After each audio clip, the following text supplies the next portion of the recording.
Nah, setelah kalian mengetahui hal apa saja yang harus diperhatikan dalam pembelajaran IPA, pada kali ini kita akan langsung masuk kepada bab yang pertama mengenai gerak benda dan gerak manusia. Karena materinya banyak, jadi pada kesempatan kali ini kita akan bahas tentang gerak benda. Kalian pernah berpikir nggak sih kenapa sebuah benda dapat bergerak? Contoh, kalian berangkat dari rumah ke sekolah, ada yang diantar pakai sepeda motor oleh orang tua, atau misalkan ada yang pakai angkot, kendaraan umum. Kenapa sih motor dan angkot itu bisa bergerak, bisa mengantarkan kalian ke sekolah? Mungkin kalian berpikir, Bu, karena ada mesinnya. Oke, jawabannya memang betul, karena mobil dan motor itu mempunyai mesin sehingga dapat bergerak mengantarkan kalian dari rumah ke sekolah. Kemudian, apa sih gerak itu? Tadi kan mobil dapat bergerak dari rumah ke sekolah, motor bisa bergerak dari rumah ke sekolah. Nah, gerak itu sendiri apa sih pengertiannya? Nah, gerak itu mempunyai definisi. Gerak itu adalah perubahan posisi dari titik semula atau dari titik acuan. Contoh, kalian dari rumah ke sekolah pakai motor atau pakai angkot, berarti kalian bergerak. Titik acuannya rumah. Dari rumah ke sekolah berarti kalian mengalami perubahan posisi dari tadinya di rumah ke sekolah. Yang jadi titik acuannya yaitu rumah. Nah, posisi akhirnya kalian di sekolah. Berarti kalian melakukan gerak karena kalian mengalami perubahan posisi dari titik acuan. Gerak pada benda mati dipengaruhi oleh beberapa hal. Yang pertama yaitu bentuk benda. Gerak pada benda akan semakin cepat bila bentuk bendanya itu lingkaran atau bulat. Coba kita bayangkan, misalkan ada sebuah perosotan, ada dua perosotan. Yang satu perosotan di atasnya ada bola, yang satu lagi perosotannya ada sebuah kubus atau sebuah dus, kotak. Ketika kita gelindingkan berbarengan, benda mana yang akan sampai terlebih dahulu? Pasti yang akan sampai terlebih dahulu yaitu sebuah bola, karena bola permukaannya bulat sehingga pergerakannya lebih cepat. Makanya bentuk benda itu semakin bentuknya bulat, maka kecepatan benda bergerak itu semakin tinggi ya. Sekarang yang kedua yaitu ukuran dan massa. Coba kita bayangkan, ketika kita punya dua perosotan, yang satu perosotannya di atasnya ada sebuah bola basket, yang satu perosotan lagi ada bola pingpong. Ketika kita gelindingkan secara berbarengan, bola mana yang akan sampai duluan? Pastinya bola pingpong, dikarenakan ukuran dan massa bola pingpong lebih kecil dibandingkan ukuran dan massa bola basket. Sehingga semakin kecil ukuran dan massa sebuah benda, akan semakin cepat pula gerak pada benda tersebut. Paham ya sampai sini? Kemudian yang ketiga ada permukaan benda. Di sini ada gambar perosotan yang membedakan permukaannya. Di sini ada permukaannya kasar, contohnya banyak batu-batunya nih, ada banyak batuan. Di sini enggak, mulus.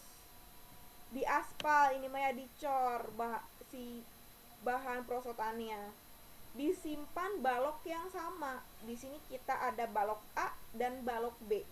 Ketika kita turunkan atau kita gelindingkan secara berbarengan, balok mana yang akan sampai duluan ke bawah?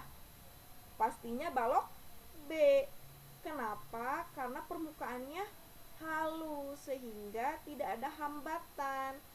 Kalau balok A akan lebih lambat karena dia permukaannya kasar sehingga terhambat ketika dia mau turun ke bawah. Jadi gerak pada benda mati itu dipengaruhi oleh bentuk benda, ukuran dan massa benda, dan permukaan benda. Mudah-mudahan bisa dimengerti ya.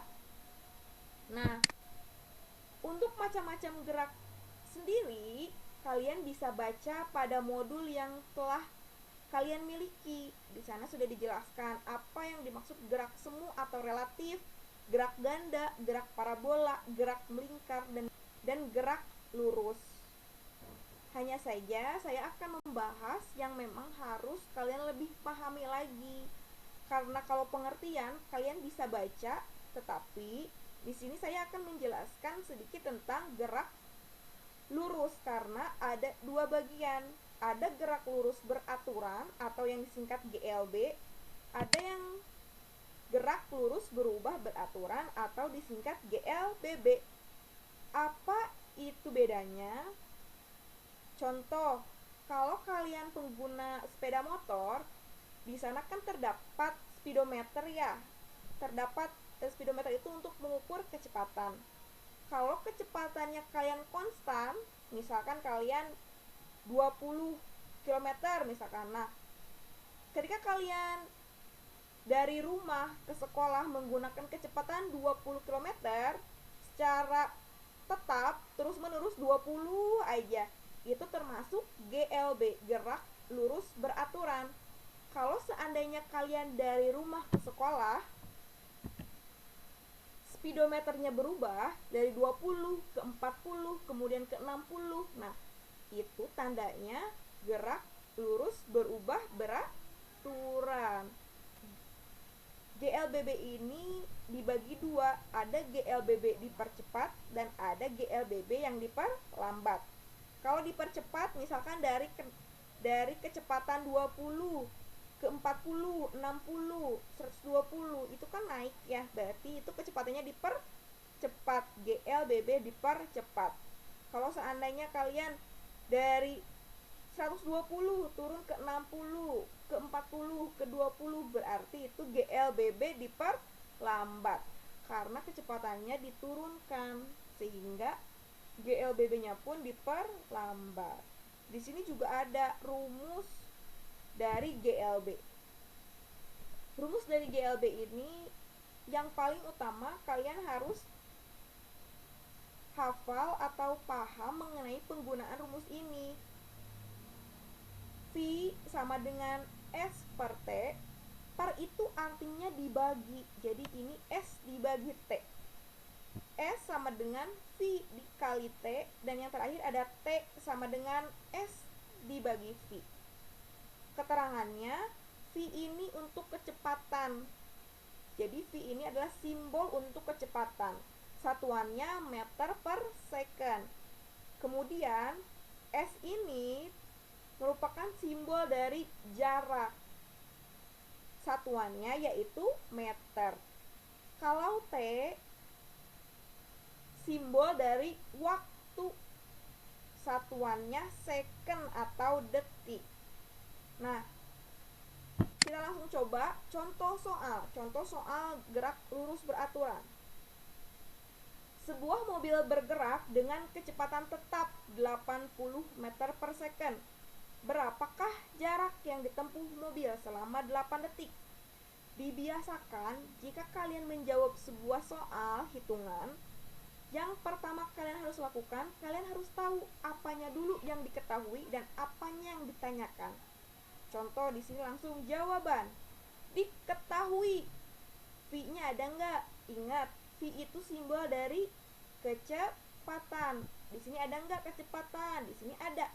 Kecepatan tetap 80 meter, berarti 80 meter per second, berarti V-nya itu 80 meter per second. Kemudian ditempuh mobil selama 8 detik. 8 detik ini menunjukkan waktu. Kita ketahui kalau simbol dari waktu itu adalah huruf T. T sama dengan 8 second. Kemudian yang ditanyakannya apa? Di sini sudah jelas, berapakah jarak? Berarti yang ditanyakannya itu adalah jaraknya berapa. Jarak itu simbolnya huruf S. Makanya yang ditanyakannya itu adalah S. S itu adalah jarak. Langsung jawab, karena kita mencari S atau jarak, rumusnya yaitu V dikali T. Kita cari V-nya udah ada belum nih? Nah, di sini udah ada. V-nya itu adalah 80. Kita tulis 80. Kemudian T-nya ada nggak nih? T-nya ada ternyata. Besarnya berapa? 8. Kita tulis lagi 8. Kita langsung kali 80 dikali 8 sama dengan 640. Jadi gampang ya, tinggal dikali aja. Yang penting kalian harus tahu rumusnya dan harus tahu simbolnya. Kecepatan itu simbolnya huruf apa? V. Waktu itu simbolnya huruf apa? T.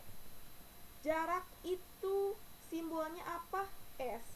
Ketika kalian mengetahui simbol dari GLB ini, bisa memudahkan kalian menjawab soal. Baik, tadi kita sudah mengetahui bagaimana cara menggunakan rumus gerak lurus beraturan.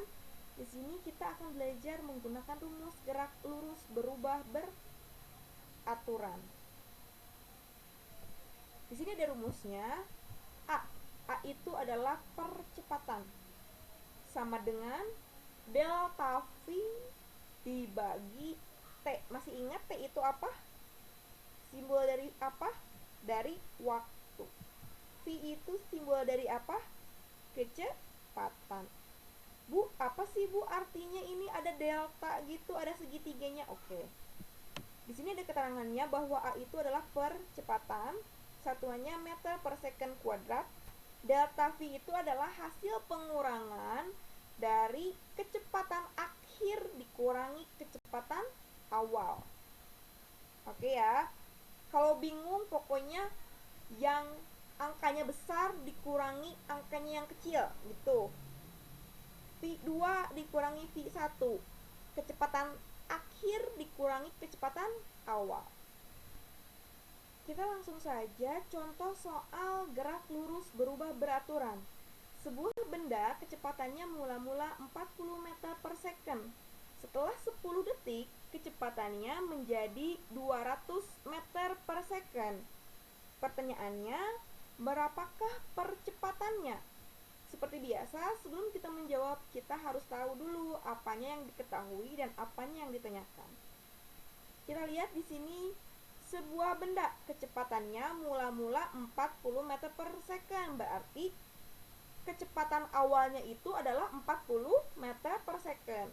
Kita ingat bahwa kecepatan awal itu simbolnya adalah huruf V1. Berarti kecepatan awal itu adalah 40 meter per second. Kemudian kecepatannya menjadi 200 meter per second. Setelah 10 detik kecepatannya berubah. Berarti ini adalah kecepatan akhirnya dari 40 berubah menjadi 200. Awalnya 40. Kecepatan akhirnya yaitu 200. Nah, simbol kecepatan akhir itu tadi adalah V2. V2-nya yaitu 200 meter per second. Kemudian di sini kan ada ya, setelah 10 detik. 10 detik ini kan waktunya, sedangkan waktu itu simbolnya adalah huruf T. T sama dengan 10 S atau 10 second. Berapakah percepatannya? Yang ditanyakannya itu adalah percepatan. Simbol dari percepatan yaitu huruf A. A sama dengan berapa? Nah, rumusnya kita ingat-ingat bahwa mencari percepatan itu rumusnya A sama dengan delta V dibagi T. Delta V itu adalah hasil pengurangan dari kecepatan akhir dikurangi kecepatan awal, atau V2 dikurangi V1 dibagi T. V2-nya ada nggak nih? Ini ada, yang paling besar. Kita tulis 200 dikurangi V1-nya ada nggak? Ada nih di atas. Kecepatan awalnya ada 40. Kita tulis 40 dibagi T. T-nya ada nggak nih? Waktunya berapa tadi? 10 second. Ditulis 10. Kita langsung hitung saja. 200 dikurangi 40 sama dengan 160 dibagi 10. Ini nolnya ada 1, kita coret. Yang di bawah juga punya 1, dicoret. Berarti tinggal 16 dibagi 1, hasilnya 16. Atau kalian boleh hitung 160 dibagi 10, hasilnya 16. Jangan lupa ditambah satuannya, meter per second kuadrat. Gampang ya. Kuncinya kalian tahu rumusnya dan tahu simbol-simbolnya apa. Untuk kecepatan, simbolnya V. Untuk percepatan, simbolnya huruf A. Untuk waktu, simbolnya huruf T. Dan untuk jarak, simbolnya huruf S. Untuk memaksimalkan pemahaman kalian tentang gerak lurus beraturan dan gerak lurus berubah beraturan, saya sudah siapkan soal untuk kalian berlatih agar kalian terbiasa ketika menghadapi soal tentang GLB dan GLBB. Sampai kapan? Sesuai perjanjian, tugas boleh dikumpulkan sampai hari Jumat pukul 12 malam. Tetapi ingat, semakin cepat dan tepat, maka nilainya pun akan semakin lebih baik. Ya, jadi diusahakan ketika kalian bisa mengerjakannya hari ini, kerjakanlah hari ini dan kumpulkanlah hari ini sehingga kalian mendapatkan nilai yang maksimal. Saya tunggu ya hasilnya di Google Classroom. Dikerjakan di buku tulis kalian dan difotokan kemudian dikirimkan di Google Classroom. Saya tunggu. Terima kasih atas perhatiannya. Semoga selalu semangat walaupun belajar di rumah, tapi tidak mengurangi kalian untuk terus belajar, untuk terus mencari tahu apa yang belum kalian ketahui atau apa yang kalian belum pahami. Terus belajar, jangan pantang menyerah, terus berusaha. Jika memang tidak dipahami boleh ditanyakan, dan saya tunggu tugasnya tepat pada waktunya. Assalamualaikum warahmatullahi wabarakatuh.